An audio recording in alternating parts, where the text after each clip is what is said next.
Welcome to the show on Vasthu Sastra, an ancient Indian science of dwelling for health, wealth, peace, happiness, and bliss.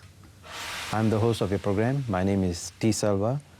I know some of you viewers have heard me or read about my columns in the newspapers or read my book, or some of you may have attended many of my talks worldwide. Wherever you are, in this special program, I hope to enlighten you more on this 5,000-year-old knowledge of harmonious living. I know for many, the word Vasthu Sastra, you don't know what I'm talking about, for particularly those who are new. But if I mention the word Indian Feng Shui, you immediately get connected as to what I'm going to talk to you about in this particular program. In life, many of you could have experienced many kind of challenges and problems. I've received hundreds of emails from readers, from listeners, about issues in their lives. Among the issues, marital, health, financial, family unity, and many other problems that are affecting you. And you are seeking for answers. And I've always said in all my talks and my writings that life is not meant to be a suffering, and don't become a victim to your sufferings. There are alternative ways, and one of it is through Vasthu Sastra, an important ancient science that can be applied in modern times. And with me in this studio are the audience who have come to listen and who want to interact with me on this ancient science.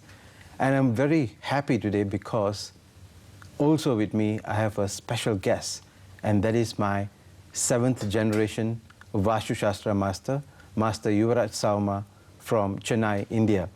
Welcome, Master, to the show. Master looks young and handsome, but he's a hereditary master.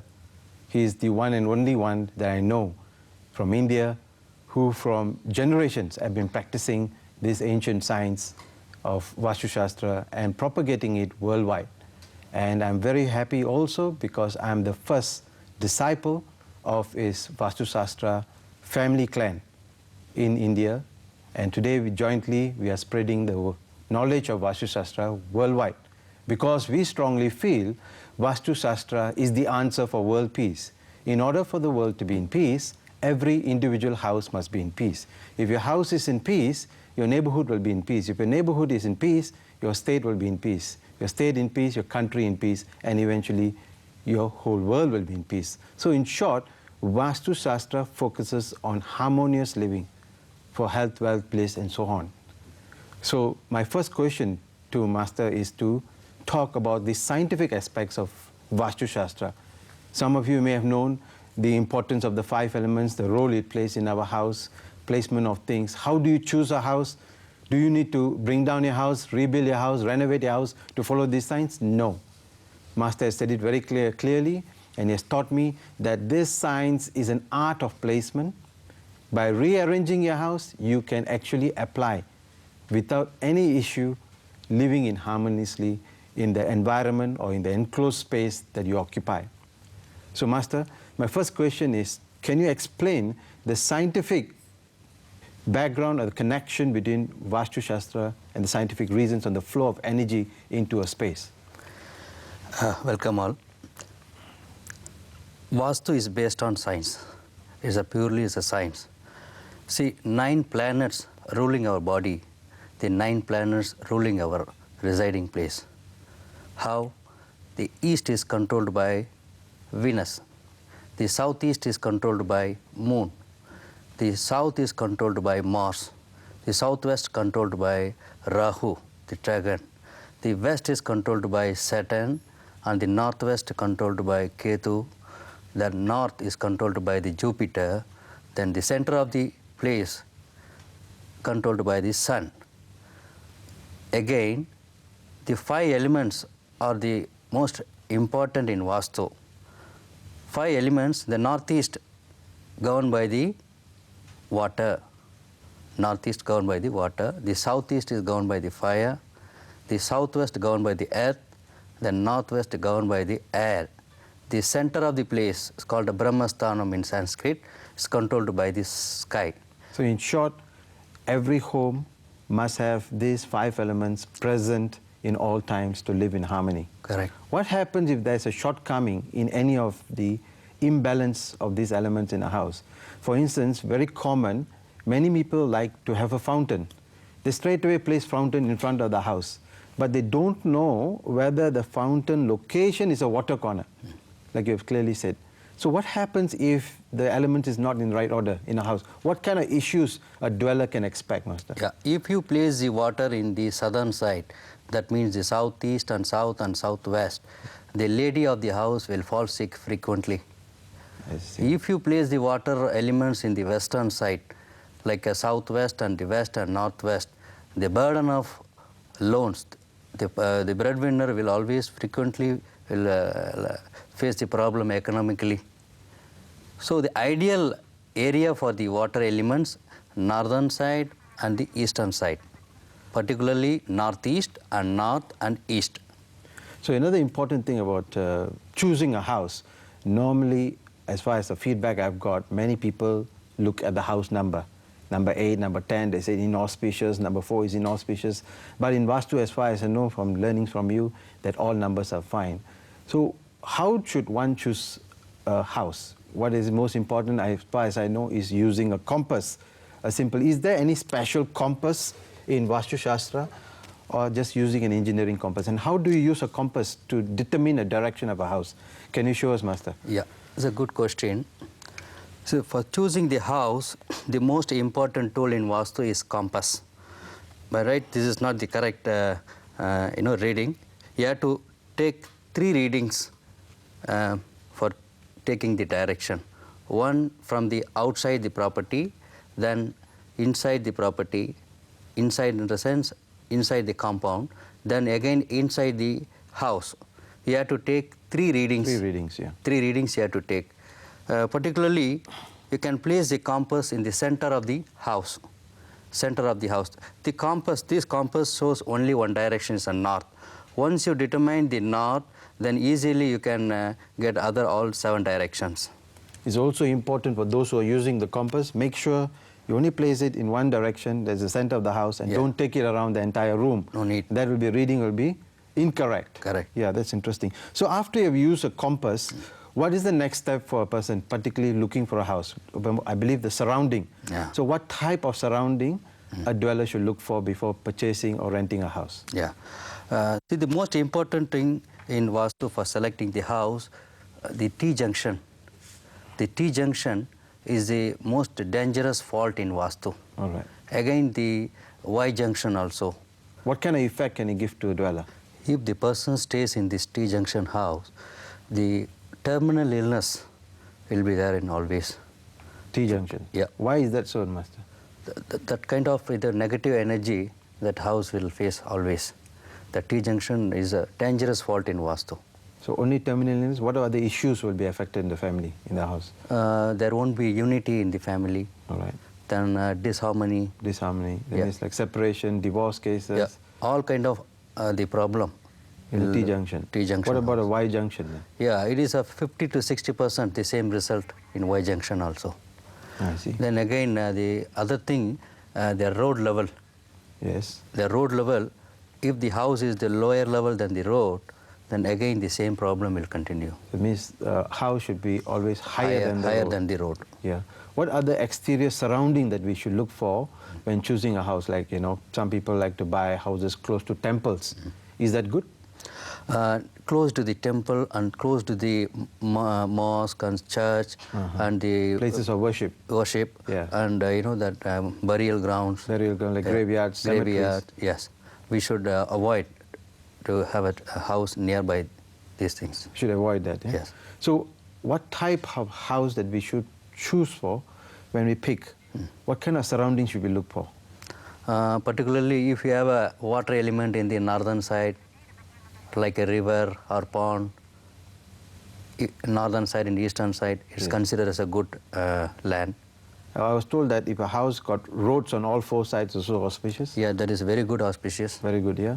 Two sides with the east entrance. Eastern side and northern side, if you have a road, that is also considered as a good. I see, I see. So now let's look at what are the shape of land that we should choose for. Yeah. Some people are building bungalows, semi-D on their own. So what type of shape do people should go for? The ideal shape, according Vastu, square or rectangular. Yes. These two shapes only recommended in Vastu. Yes. Other all shapes are not advisable. Apart from the two shapes, the northeast extension property also is good. Yeah, but that is quite rare to have a northeast extended. Yeah. But what about some land where it's shaped like a cart, like a flag, the driveway, you know, extended, protruding and all that? Can such land be salvaged and reused? How can it be saved? Yeah. Yeah. So the extension part, if you cut the extension part, still you can use. That means we remove or cut it off away from the land that you're going to occupy. Then we can make it as a square or a rectangular. Square and rectangle. So there are also people who like to buy houses on hilltops, saying that it's majestic, I can get a better view, and some people like to buy near the lake, some people with a hilltop, with a slope. Does all this good in Vastu? They always higher than the road is always good. Yeah. Like a mountain. It's all good. There's nothing wrong. But sometimes I believe in Vastu, there's elevation and depression comes into play. Yeah. One must know where is it elevated. I believe the northern and southern should be always depressed. Depressed, and the southern and western side should be always higher. Elevated, yeah. Northern and eastern should be depressed. Yes. Yeah. Yeah. So we have very well covered the surrounding and how to choose a house. I'm sure there are questions from the audience right now wanting to know more details as to how else can we, other pointers that we need to choose when picking a house. Can we have a question from the audience? Yeah. Yes, madam. Master Selva, Yes. how do I select a house as per my Indian astrology sign? Excellent question, actually. Thank you for your question. This is a very common question also, frequently asked by many people. Because some people have asked whether we should look at an individual's astrology before buying a house. Because many people buy houses based on gut feeling, Master. So I believe Indian astrology, there is a method. Before you buy a house, you should check your astrology. Can you explain about that? How? Yeah, it's a good question. Before buying a property, you must check your astrology whether your time is good or not for buying the property. Yes. If you buy a property on your good time, you can get a better rate and you can get the good place also. Apart from that, in Indian astrology, we based on the moon system. So each Rasi, there is a favorable and unfavorable direction or in zodiac signs. For example, Aries and Taurus, the north is unfavorable. And the Gemini, the southwest is unfavorable direction. And the Cancer and Leo, the east is the unfavorable direction. And the Virgo, northwest is unfavorable direction. And the, what's that, Tula Rashi, that's called Libra and Scorpio. Yes. The south is unfavorable direction. And the Sagittarius, northeast is unfavorable. And Aquarius and Capricorn, west is unfavorable. And the Pisces, southeast is unfavorable. This, we have to follow this method also. So that means the breadwinner of the house must find out his horoscope based on the moon sign, not the English one. The English horoscope follows the sun. That is a solar system. Solar system, yeah. So we use the moon sign to determine your direction that is favorable for you before buying and committing yourself to purchase a house. So, but what happens, there are many people unaware of this secret or this knowledge. So they buy houses based again on their gut feeling, they like the space, they buy. And now they're occupying a house which is not favorable according to the breadwinner's direction. So is that a major fault in Vastu? No, the breadwinner in the sense, nowadays the husband and wife both are the breadwinner. Yes. If direction suits anyone, it is good, no problem. All right. So that means if the doesn't suit the husband, if as long as it suits the wife, it still can be compromised. Definitely. I see. So what else can we go beyond astrology to look into surrounding of the house while we are covered, For instance, like entering the house, the gate. Another important point I know in Vastu, how should a gate should open, Master? The main gate. The main gate should open only outwards. Outward? Yeah. Yeah, that means most other houses having automatic gate. Yeah. So it's moving outward, yeah? It should open So what about the outwards. main door then? main door should open inwards. Inward Yeah. and towards the right. Correct. Yeah. This is If it is single door, it should open to right side, in the I see. right side. Right side. Huh? Well covered, Master. Thank you very much, and thanks to the audience for their question. And what I like to say is, in the first segment, we have managed to cover the surrounding, the exterior of the house, what you look for, astrology, the connection with Vasthu Sastra. And we come back after a short commercial break. We'll go a little bit more deeper into Vasthu Sastra as to how should you orientate your house, arrange your house, favorable locations in your house where the master bedroom, kitchens, and so on, all the amenities in the house. We'll come back after this break.